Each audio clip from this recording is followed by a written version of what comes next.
ETN.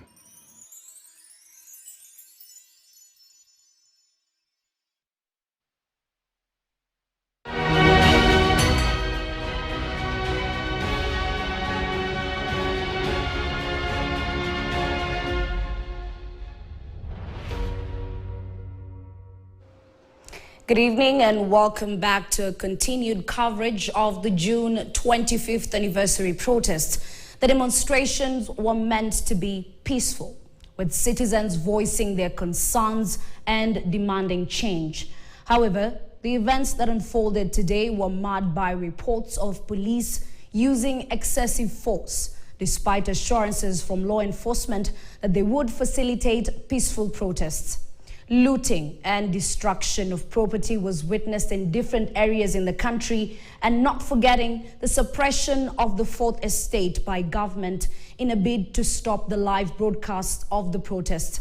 We continue marking this day with these special reports. I am Ashley Mazuri. Let's begin with the first one. Now, June 25th will forever remain etched in the hearts and memories of families that lost their loved ones to bullets fired by the police on that day. Today, they cling to fading memories as justice remains painfully a pipe dream. So far, no arrests, no answers, but only silence from the very leaders they trusted to stand for them. KTN's Wanjiku Wanjiru brings you their voices, their pain, and the unanswered questions in a special report, Delayed Justice.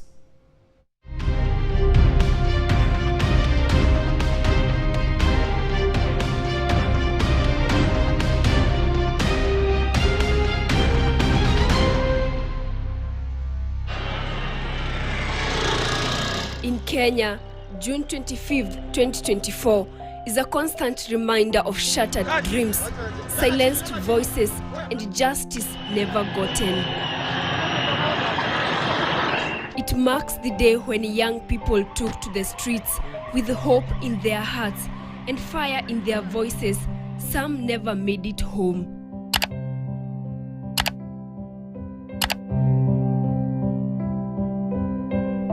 For the mothers and fathers whose children were killed, injured, abducted, or disappeared, that date is more than history. It is a scar etched into their lives, a wound that reopens with every sunrise. For them, June 25th is not just a memory, it is a day time stood still. A year later, no arrests, no arraignments, no answers, no accountability, only silence, grief, and a government that seemingly looked the other way. Inside this modest home in Nakuru, the walls hold more than memories, they hold grief. The family of Violet Gwazima has spent the last 1 year waiting for answers, mourning a son taken too soon. Her son, Kelvin Madaga, was brutally killed during the height of the Gen Z protests.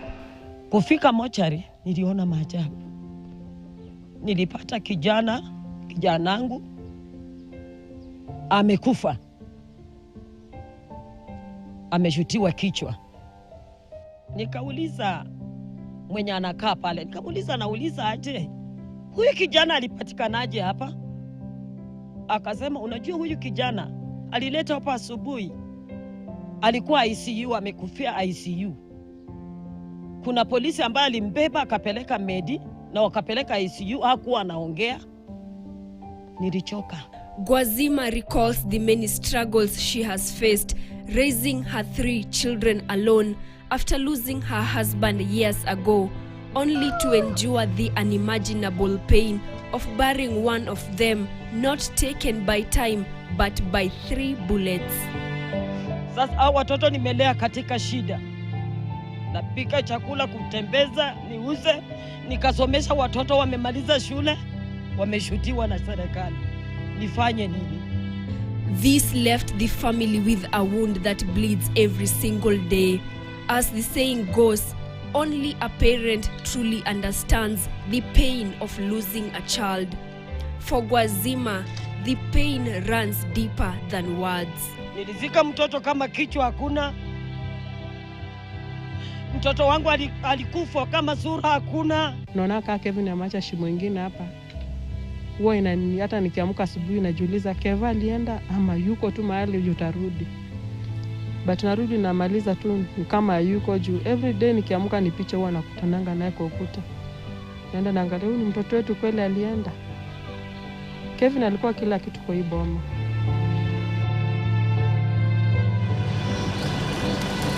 In Machakos County, Erickson Mutise's mother clings on to the memories of her son, 25-year-old, who was also caught in the chaos of the Gen Z protests. He was fatally shot, his voice silenced before it had a chance to be heard. Huyo kijana akazima simu. Nikapiga tena nikamuuliza, ati umeniambia Eric ameshafika mbinguni? Aje sasa? Na nilikuwa na Eric saa 4:30 nilikuwa na Eric saa hiyo. Hebu niambie ukweli. Akaniambia mama, acha nikwambie. Eric ameshutiwa na ameanguka na amekufa na saa hii ako mbinguni. Hata hakujua kama ni Eric. Aliniambia, nikamuuliza ameshutiwa wapi? Akaniambia hata kichwa yake saa hii haiko. The sudden death of their son hit them in a way they never expected, leaving them traumatized and with a part of their hearts forever broken. Maisha bila Eric sisi hatujaizoea sana, hata hatujaisahau. Tunakaanga tu tunasema kama Eric akikuwa hapa. Kama tarehe 25 sasa ilikuwa December. Unajua tulikuwa tumemzoea 24th akikuja. Sasa unajua ilikuwa vigumu setu njoo tu kumuona akikuja. Sasa tulikaa tu hapa tukafikiria kama Eric akikuwa tungekuwa mbali sana. The pain becomes even deeper for these families as justice feels out of reach. They say they cannot find peace, knowing that those who fired live bullets at their children still walk free. Instead, they are met with silence from the government, denial, and promises that remain unfulfilled. Investigations are going on, and we will get to the bottom of it. Mr. President, I am telling the mother of this young person that I, as president, will make sure that finally I will give her an explanation of what really happened and make sure that we bring this to a situation where, like her, like myself who have children, she too can be, her child can be accounted for. Nikaona rais anakataa eti mtoto hajakufa. Baadaye nikaona amesema kama ni yeye amekufa ataita mamake. Hadi sasa tukiongea rais ajui kama mtoto wangu alikufa, ajui kama kuna mtoto anaitwa Kennedy Onyango na ni mdogo alikufa. Government kuna siku walituambia, kuna president kuna siku aliadvertise, alisema kwa TV kama majina zipelekwe. Unajua tulipeleka 61 juu mimi nilikuwa hako ndani na venye adapt sile watoto wa wenye walipotea. Tulipeleka yote kwa office of the president. Kutoka siku hiyo wamenyamaza, government imenyamaza, kila kitu imenyamaza. According to Hussein Khalid, a human rights activist and CEO of Vocal Africa, a sense of betrayal from the very leaders they elected to represent them drove Kenyans to voice their concerns themselves. As people who were in the streets a few days ago, we were very angered that we are communicating with you. The whole country is out here telling you, don't pass this bill. And you are there actually insisting that you will pass that bill. So are you there representing your personal interests or are you representing the masses? The protests were hijacked by politicians and hired goons, shifting the original purpose and tainting the movement. What began as a peaceful stand against a punitive bill quickly descended into chaos, resulting in the destruction of property worth millions and blatant violations of human rights. Some of them engaging in deliberate criminal acts. I think on several intervals we saw them breaking into mobile phone shops. We saw them damaging vehicles. You know, there were all sorts of criminal activities that were then carried out, not by the real Gen Zs. The real Gen Zs wanted to come out to deliver the message. According to a report by Independent Policing Oversight Authority, IPOA, out of the 60 death cases they registered, the authority has completed 22 investigations, actively pursuing 36, and has 2 cases currently before the courts. The report also stated, and I quote, "The authority also observed instances of non-cooperation from both police officers and witnesses, which has hampered the progress of some investigations. Nevertheless, the board is actively engaging the police command to address this challenge and ensure justice for all victims."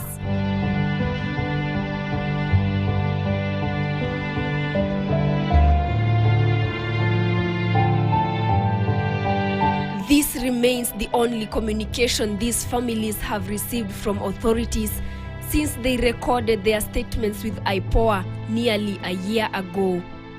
They remain determined, vowing not to rest until accountability is served. Their demands are clear: arrest the perpetrators and compensate the grieving families. So we have to get them, number one, arrested, tried in a court of law, to be heard, so that even when they're jailed, they know that, well, we've gone through due process. Kijana wangu alipita mtihani vizuri, nikatarajia kwamba kesho nitakula matunda kutoka kwake. Hakuna matunda nilipata kwake, ni kaburi ndio nilipata, nikaenda kuzika. Ninaomba serikali, nataka tu haki itendeke kwa mtoto wangu.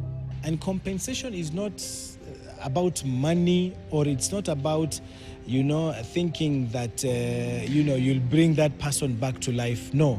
But compensation is a form of acknowledgement, you know, like a certificate of some sort, that yes, your child went through a lot and he suffered, he paid the ultimate price in this protest, and to acknowledge that, to remember that this is a small token. Of course, no amount of money can bring back the dead, but we're saying this will be a step towards closure. They lie in their graves in eternal silence, their lives having ended in torture and bullets from the men and women they trusted to protect them. Their loved ones now cherish their memories amid never-drying tears.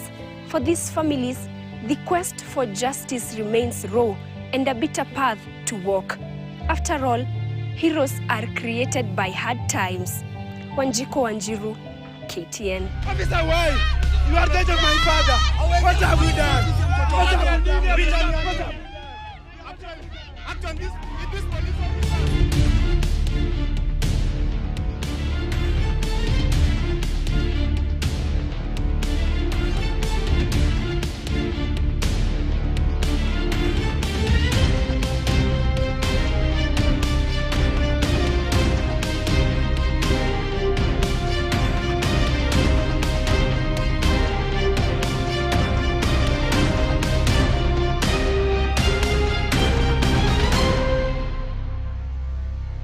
One year later, no justice, no accountability, and definitely no compensation. But it's equally good to note that yesterday, the Interior CS, Kipchumba Murkomen, did mention that government is ready to have talks with the families of the victims of last year's protest. Question is, will they walk their talk this time round? Only time will tell. Now moving on, in June 2024, Kenya witnessed a revolution, not just on the streets, but in the minds of a generation. Gen Z, armed with books and no batons, turned classrooms into battlegrounds and knowledge into resistance. What began as outrage over a finance bill evolved into a masterclass in civic education, language activism, and literary rebellion. This was no ordinary protest. It was an awakening, proof that the pen indeed is mightier than the law.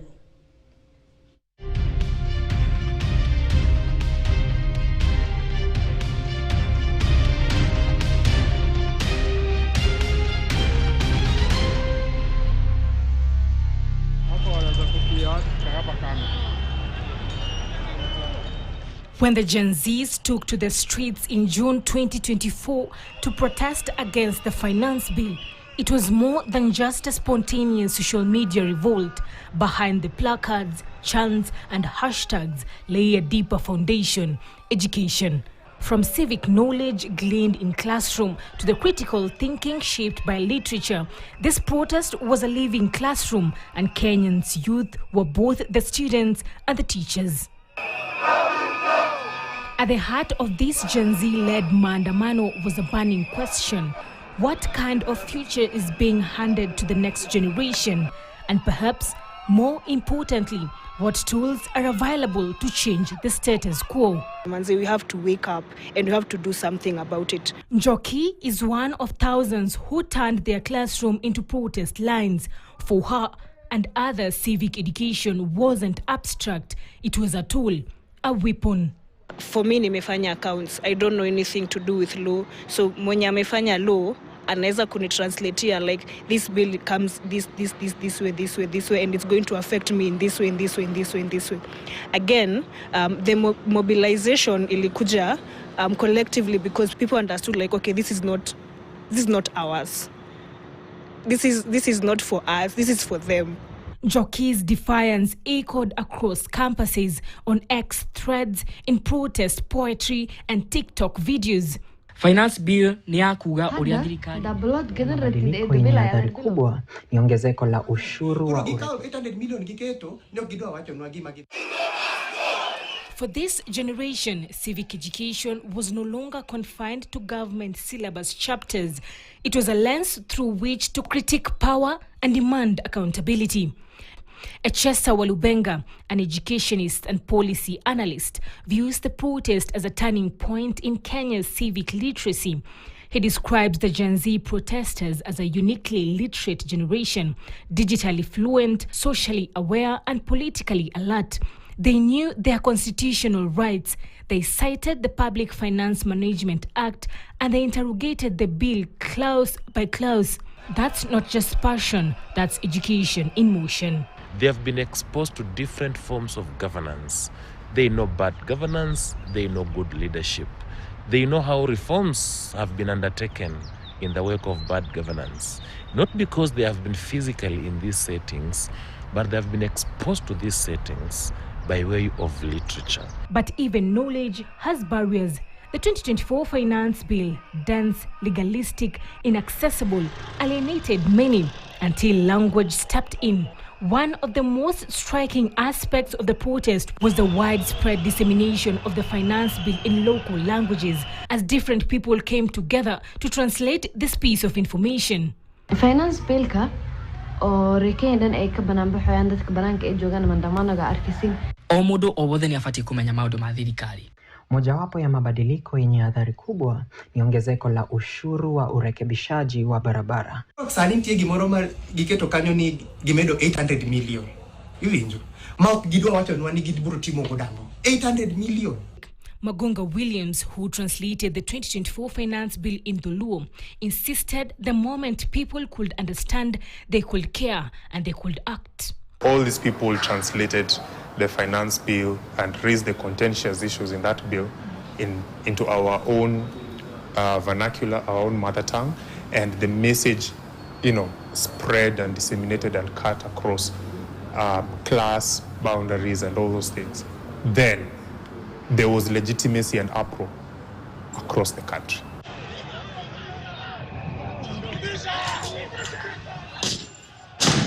What lit the emotional fire? Literature. Textbooks, once used to pass exams, became the philosophical fuel for the moment. They didn't just read literature, they lived it. They drew from its range, its poetry, its demand for justice. The likes of Imbuga, through their books Betrayal in the City. Zirua Marathi, we studied Half a Day and Other Stories. My set book, my year, ilikuwa Kifo Kisimani. Themes of oppression, resistance, and justice from texts like Kifo Kisimani, Kidagaa Kimemwozea, Betrayal in the City mirrored the frustrations Gen Zs had with leadership today. In online forums and TikTok videos, Kenyans quoted lines from the set books, linking fiction to the reality they were confronting. Clearly, this was not just for entertainment or an exam topic anymore. The likes of Achebe in pre-independent Africa, through their books, A Man of the People, were talking about the same issues that continue to bedevil African states to date. And for Kisimani, it's basically mirroring the whole thing that happened. Because for me, nilikuwa naona, there's this leader anaitwa Bonoko. And the guys that were surrounding him usually walikuwa namwambia, everything is okay, everything is okay. Well, everything is not okay. There were people who did encounters from Africa with stories like Africa Kills Her Son. These are stories that are about the current day situation. The 2024 protests have left an indelible mark on Kenya's democratic landscape. They have not only challenged a piece of legislation, they have challenged the idea that youths are passive bystanders in governance. The Gen Z protests sparked intellectual uprising, transforming the classrooms into protest lines and literature to resistance. They decoded complex bills, translating the finance bill to local languages, and used set books as a tool for justice. This was not just a protest, it was education in action. Anne Musungu, KTN, Nairobi.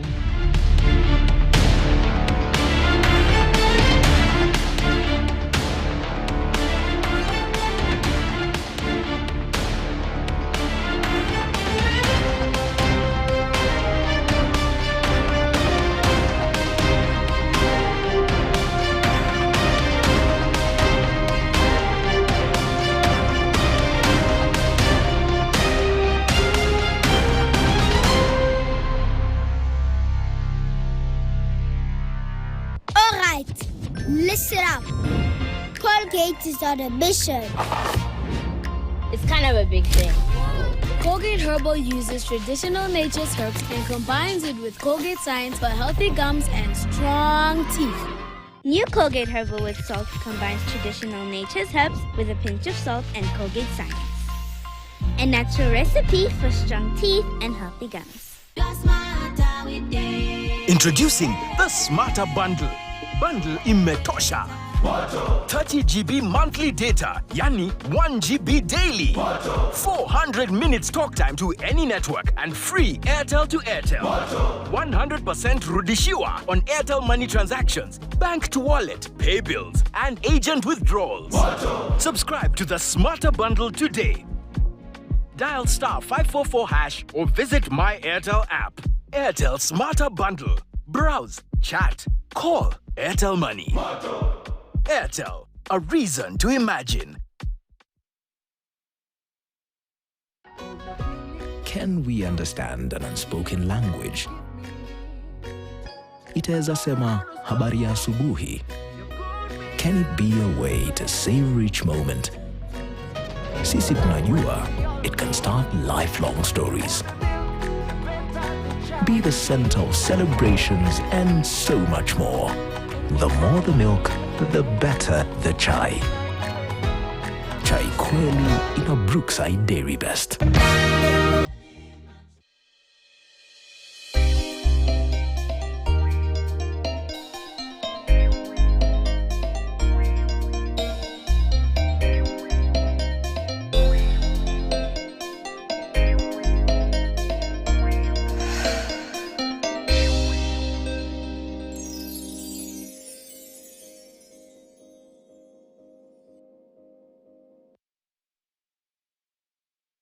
Detrix protects you and your family from disease-causing germs. That's why I choose Detrix. Allowing the freedom to be yourself. Endorsed by Kenya Progressive Nurse Association. Bidhaa bora kutoka Pwani Oil Limited.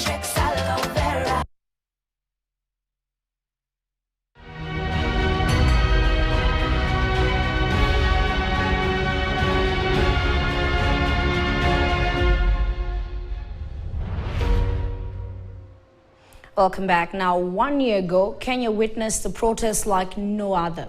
The streets were filled with organic crowds of Kenyans protesting against the finance bill. Tonight, we take you into the heart of the movement, zooming in on the role of women in the Gen Z protests. What role did they play, and why were they so fearless?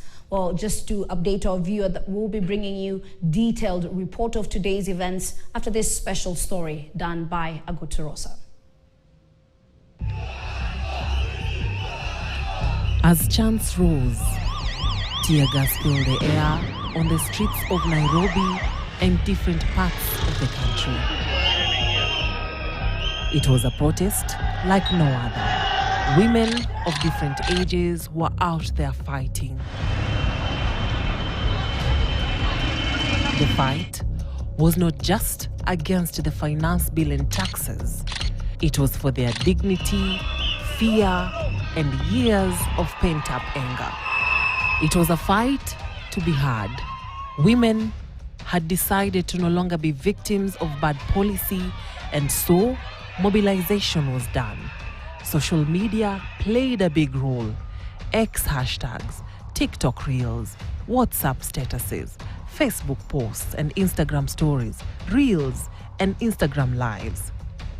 Those platforms were not only used for mobilization, but to explain in simple terms the jargons that were on the finance bill. My name is Aguturosa, and this is the story of women on the front line.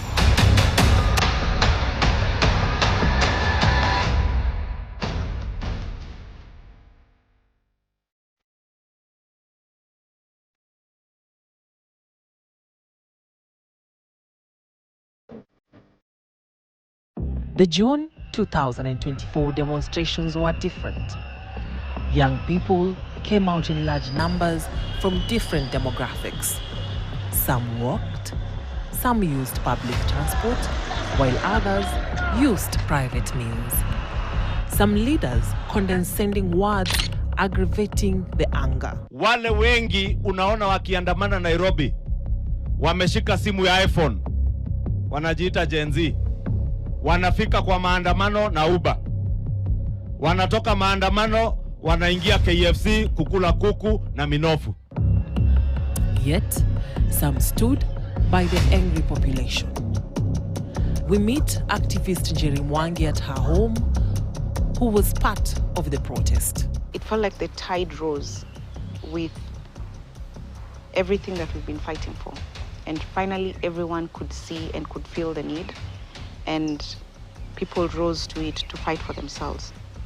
While people may say, you know, I don't know what different people will say, but it felt like we were for once united in this struggle, and everybody was there for themselves and they were fighting for their future. Women in Kenya had been on the streets for months, pushing for the end of rising cases of femicide. Hence, the finance bill issue found a seasoned group of protesters fueled by the quest for survival. It gave more women more courage to come out, because also how that finance bill was going to affect them. When you think about the tax on pads, on diapers, the things that women have no choice over. I don't have a choice on when I'll have my period, or if I'll have my period this month. Being arrested during such protests is nothing new in Kenya. However, it sparks a feeling for those who find themselves on the wrong side of real or imagined law. The moment you're thrown into the back of that Mariamu, I think everything changes. You are afraid you're on your own. You don't know when you'll get out. You don't know where you will be taken. You don't know if there's a dog's beating waiting for you. You don't know. Everything just is in the air and you're all alone. Even if you're with others, there's just a moment of loneliness that, oh my God. You think about your family, you think about your parents, and the worry, and that who will tell them and what will they feel, and you want to be reassuring, but it's all scary.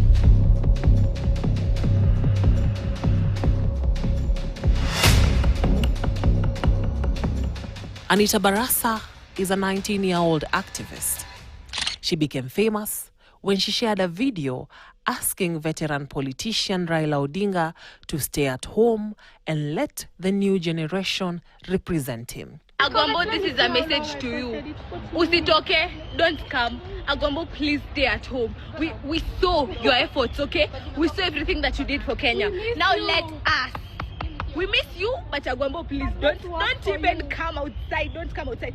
Tunatoka on your behalf, okay? Agwambo has always been my mentor at home where I'm from. He's always the light at the end of the tunnel. So I just had to tell him that his time for awakening the crowd had passed, for us to get up Sasindo to Mebaki.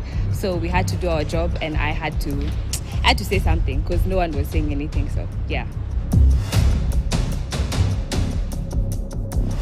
First of all, the economy will not crash when I just got to my good ages. So I had to be part of it actively, because if you're not part of politics actively, it'll you'll get entangled into it. So you just have to do something and get into it. And my friends were really a great source of support. They're also politically active, and yeah. Plus my roots. My dad is also very, woke.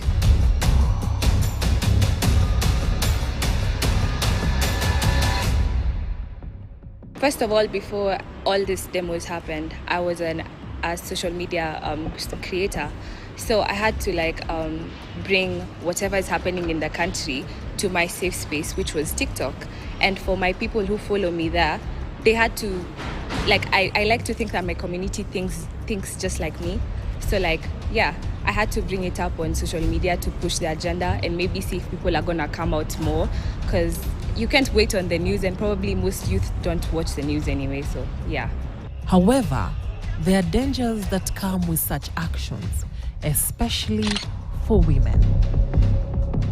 From a woman's point of view, being robbed, men being men, plus all those the fumes that were going around everywhere. I personally have chest problems, but my chest problems won't stand in the way of my future. I think as a Kenyan woman, we face risks every day.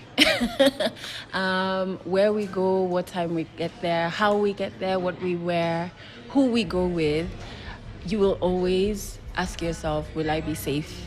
Depending on the option that you pick, right? And so protests are no different, because there's the added risk of what more could happen to you. Women in Kenya have been on the forefront of fighting for human rights and other issues. However, very few are appreciated. I think during the protests, because we're, as a people, having more conversations around politics and governance, you definitely start to see sexism and misogyny rear its head. I wouldn't go into how the treatment of women versus men was during the protests, because I saw a lot of camaraderie, but that was my experience.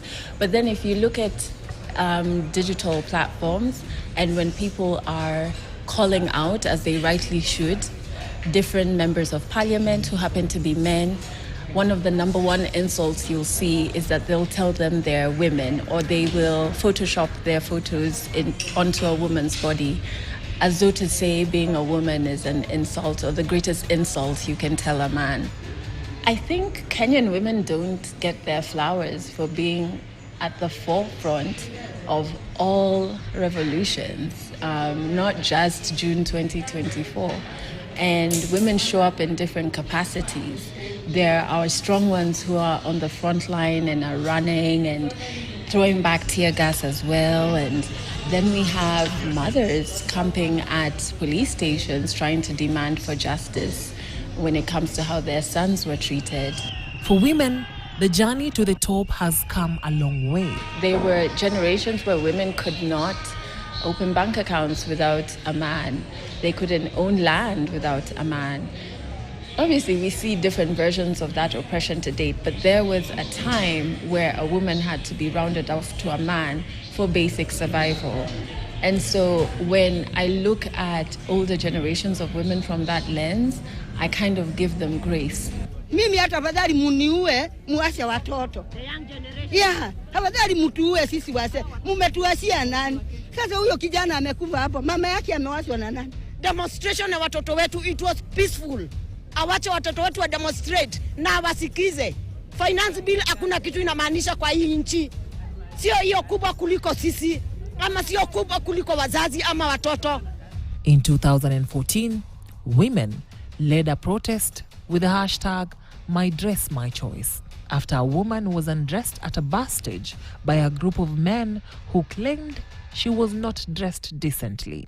In 2018, Kenyan women also demonstrated after a woman who was breastfeeding at a restaurant was asked to cover up or breastfeed in the bathroom. During the protest, women came out breastfeeding their children.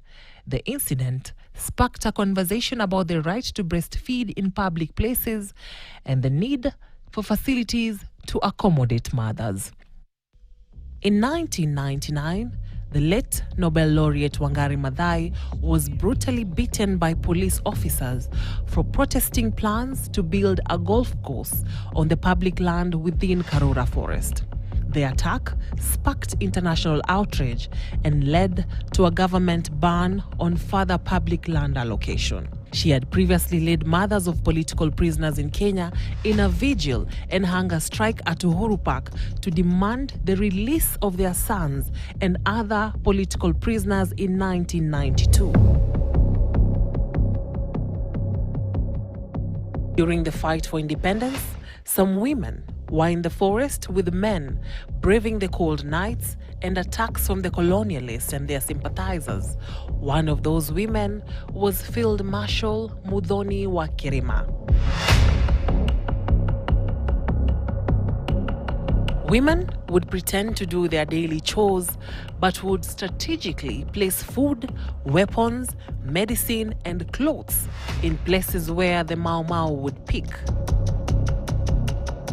One of those women is Anna Wamoyo Kabobi, alias Cindereri. Her role was to work in white settlers' homes. Then, she would smuggle guns for Mau Mau fighters. She perfected the art so much that they needed a railway wagon to transport the guns she had accumulated. This earned her the nickname Cindereri. Other outstanding women were Njoki Washere. Together with other women, she tricked and stole guns from home guards in a camp where thousands of Mau Mau fighters were detained. Rebecca Njeri Kari was the leader of the women's wing of Mau Mau. Wamboi Waiyaki, who would later become Wamboi Otieno, had a network of women spies who gathered information for freedom fighters. Agiriama leader Mnyanzi wa Menza, famously known as Mekatilili wa Menza, led her people against the colonial administrators. Mekatilili was exiled to Kisii in Nyanza province. However, history has it that she trekked over 1,000 kilometers back home to Giriama. She would later be arrested and sent to a prison in Kismayu, Somalia, where she escaped and returned home. She died in 1924 and was buried in Bungale in Magarini constituency, Malindi district.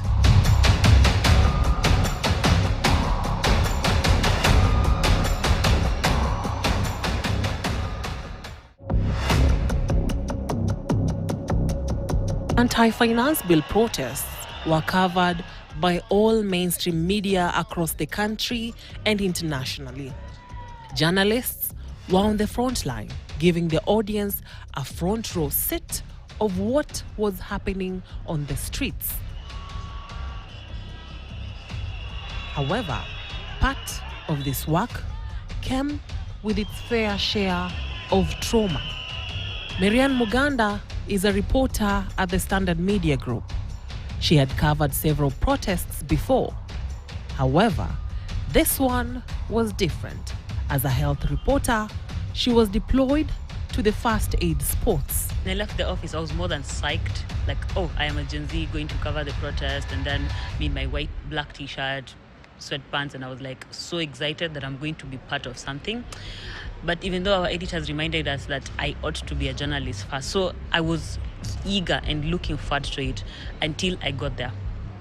At first, it was just okay.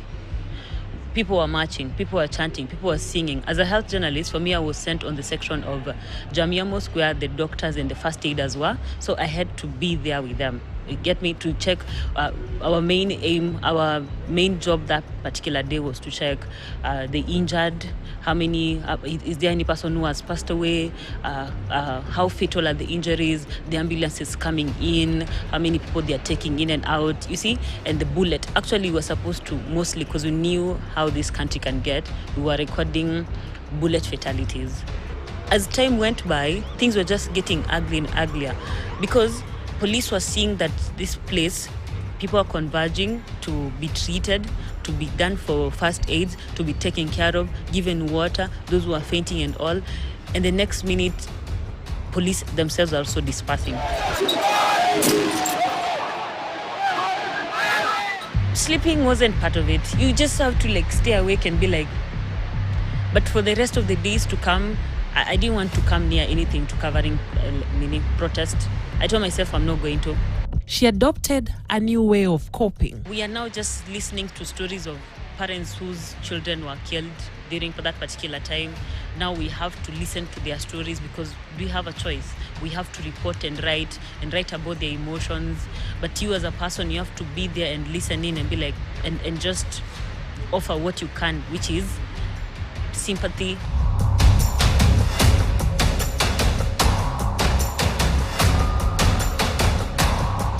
Would I want to cover something like that again? I'm not so sure.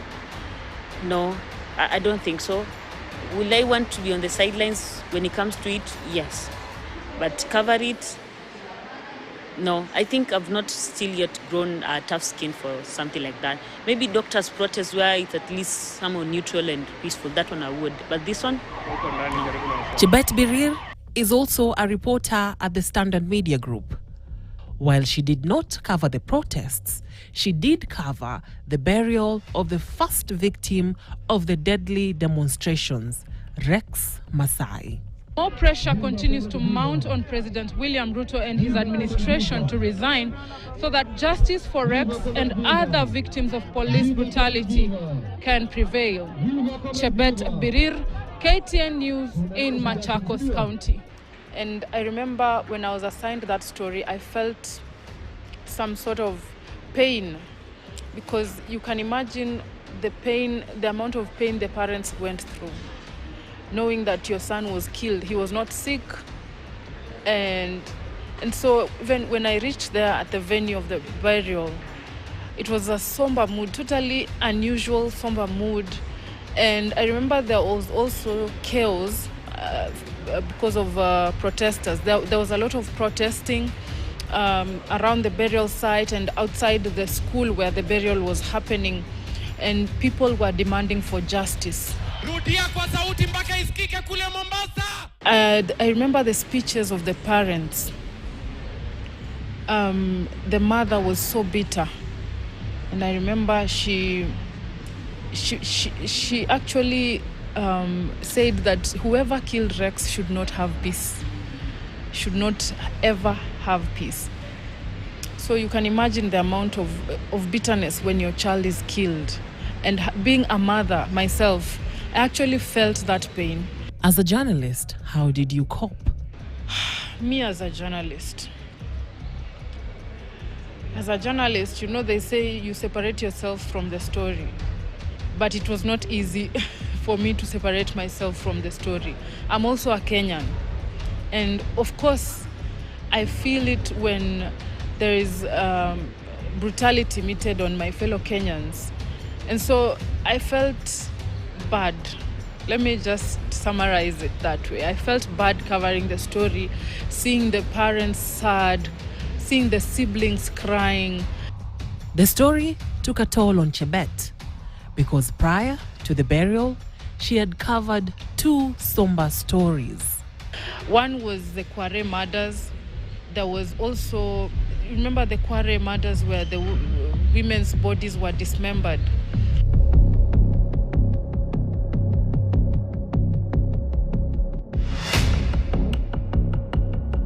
And then there's also Rex. So covering subsequent death stories took a toll on me. And I actually remember I had to see a counseling psychologist to be able to overcome the trauma and just heal and be able to come back to work. Apart from psychological trauma, there are some who went through physical trauma. A reporter from MediaMax, Catherine Kariuki, was shot with rubber bullets across her left thigh as she covered the anti-government protests in Nakuru County. It was such a traumatic incident where at around 3 p.m. that's where I met this unfortunate incident where I was shot by a police officer. But fortunately, I was surrounded by my colleagues who helped me to rush me to one of the hospital facilities within Nakuru CPD for first aid, and later I was taken to Nakuru PGH Annex where I was operated on, and the 3 bullets were dodged out of my body. My physical mobility is not as it used to be.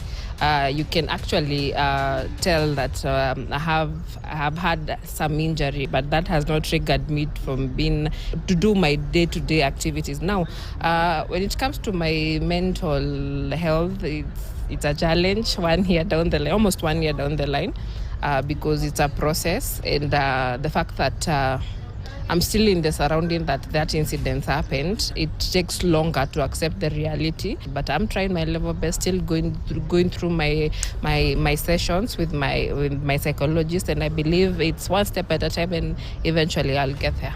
Not gotten my justice yet, but as per now, we've started a journey with my lawyer, and I believe and I trust that it is going to get me to my path through the justice. Now, what can we do to cope with PTSD? Number 1, mindfulness. It's very easy to get carried away in the moments. It's very easy to get stuck in those seasons where the traumatic event happened, and because of the flashbacks and the disruptive thoughts that come about, it's quite hard at the moment to be in the present. But I want to ask you to allow yourself to feel the feelings as they come. The feelings of anger, the feelings of frustration, the feelings of disappointment, the feelings of regret, all those feelings, you need to feel them, because burying them under the sand or pretending that they are not there will not help in the healing process. Seek therapy services. This is one of the things that will help you process the emotions, because you'll be dealing with a licensed therapist who will be able to look at the events as they happened, at the trigger moments, and help you with the appropriate treatment plans for you to get to the next chapter of your life. Evans Omolo, provost of All Saints Cathedral in Nairobi, walked out during the protests and dissuaded the officers from throwing tear gas into the church compound, which was also used as a first aid center. Provost believes that women did a commendable job during the protest. Women played a critical role. If you watch the footages, for the very first time in my life, I've seen women, younger ladies, 23, 24, and under 30, in the front line of protests, pushing for what is right. So yes, women played a critical role. But I think women can do more if they got more support. Unfortunately, we do not give them requisite support to enable them play that critical role. And I'd want to ask the churches to allow women more into leadership and even in advocacy, because most of the things that we talk about that inconvenience us, largely they are about women and children, yet it's men who are in the front line. Why can't we then allow more women to play that critical role in terms of agitation? Michael Oyaro, a human rights lawyer, talks about the legal protections. And under the Constitution of Kenya, we have the right to life, that's Article 26. We have equality and freedom from discrimination, that's Article 27. We have dignity, Article 28. We have freedom and security of the person, Article 29. We have right to a fair trial, that's Article 50, and the rights of an accused person, that's Article 49. These all apply equally to men as they apply to women. So any woman who feels they have been targeted, they have been mishandled, they have been handled in a way by the police that is contrary to the law or contravenes the right can approach the High Court under Article 22. The High Court gets the powers under Article 23 to seek interpretation and get redress of their rights. And sometimes the court might order, might give a compensation, an injunction against the parties, amongst other remedies provided for the Constitution. Political analyst Nerima Wako was part of the protest. She recalls being advised by a police officer to avoid crowded places. It was like, wasichana hamfai kwa hapa nje hivi. Be careful. Kuna magunza hapa na wako na visu, and he was just like, msiende down hivi. Like he was warning us, don't go past Koja, don't go down in that direction, because if something happens to you, we won't be able to help you. He was like, just stay up on this side, but it's really, really dangerous. So by the time women are coming out on the streets, especially at that level of violence, there's that sense of fear of being attacked. And then secondly, you already appear the minority, you're the minority. All of a sudden, compared to June 25th, where it almost felt even in terms of the number of women and men, after that, it was just more men. There was just like an influx of men. So you already felt like you are this small minority. See, there's a decline, especially of young women entering politics. What I'm concerned about is the kind of women who are in politics right now. You almost have to have this, not even Iron Lady anymore, you're almost crazy to a level where people don't want to mess with you anymore. You're unpredictable. Some of them branded themselves as being these party animals, these wild women, which they're intelligent. Like, why do you have to portray this image of yourself to survive in politics? And it makes it harder for young women to join, because they're like, if that's what I have to keep up with, if that's what I have to portray, then, politics step aside. As the dust settles on the nation after a season of turbulence, tension still hangs in the air. As the rains washed away the stinging air of tear gas and the sound of guns fell silent, the wind of change blows. The future is here.